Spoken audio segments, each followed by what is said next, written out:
Ngayon ay ipapakita ko sa iyo ang isang pelikula na tinatawag na The Blue Lagoon. Mangyaring huwag kalimutang mag-subscribe. Sana mag-enjoy kayo. Ito ay ang panahon ng Victoria sa Timog Pasipiko. Dalawang maliliit na bata, ang magpinsan na sina Richard at Emmeline Lestrange ay naglalayag kasama ang ama ni Richard na si Arthur, patungong San Francisco. Nang biglang nagliyab ang barko, ang kusinero ng barko, si Patty Button, ay tinipon ng mga bata sa isang lifeboat at humilira palayo sa pagkawasak. Gayunpaman, dahil sa makapal na usok, makapal na ulap, at pangkalahatang kaguluhan, sila ay nahiwalay sa ama ng mga bata, na nakatakas sa isang hiwalay na dinghi at naanod sa dagat. Pagkatapos ng isa o dalawang araw na nakalutang, nakarating sila sa baybayin ng isang malago at tropikal na isla.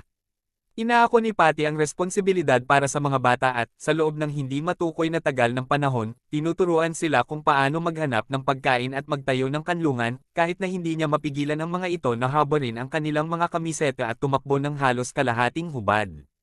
Isang araw, natuklasan niya ang isang batong altar na nababalutan ng dugo at ang mga labi ng tila isang sakripisyo ng tao. Binalaan niya ang mga bata na lumayo sa lugar na iyon, na sinasabi sa kanila na ito ang batas at doon nakatira ang boogeyman. Sinabi rin niya sa kanila na huwag kumain ng isang escarlate na berry na nakita ni Emmeline, marahil upang maiwasan silang kumain ng anumang bagay na hindi tiyak. Tinatawag niya ang mga ito na hindi na gumising na mga berry. Ang alaala ng pagkakaroon ng mga berry na pansamantalang nasa kanyang bibig ay bumabagabag kay Emmeline sa natitirang bahagi ng pelikula. Dahil sinabi ni Patty na patay na siya at ililibing kung kakainin nila ang mga berry, iniugnay ni Emmeline ang mga salita sa kanila at pinangalanan ang mga ito na patay at mga berry.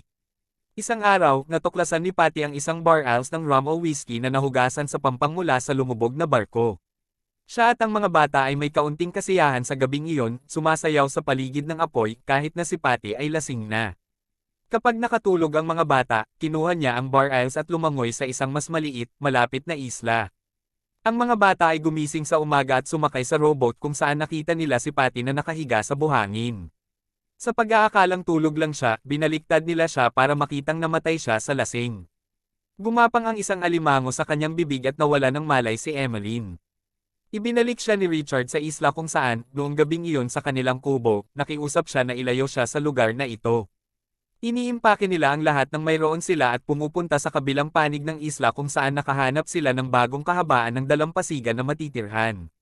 Sa pag-asa sa isa't isa at sa kaloob na ibinibigay ng isla, nagmature sina Richard at Emmeline bilang mga malalakas na teenager, ginugugol ang kanilang mga araw sa pagsisid para sa mga perlas at isda, pangangalap ng pagkain, o pagpapanatili ng kanilang treehouse.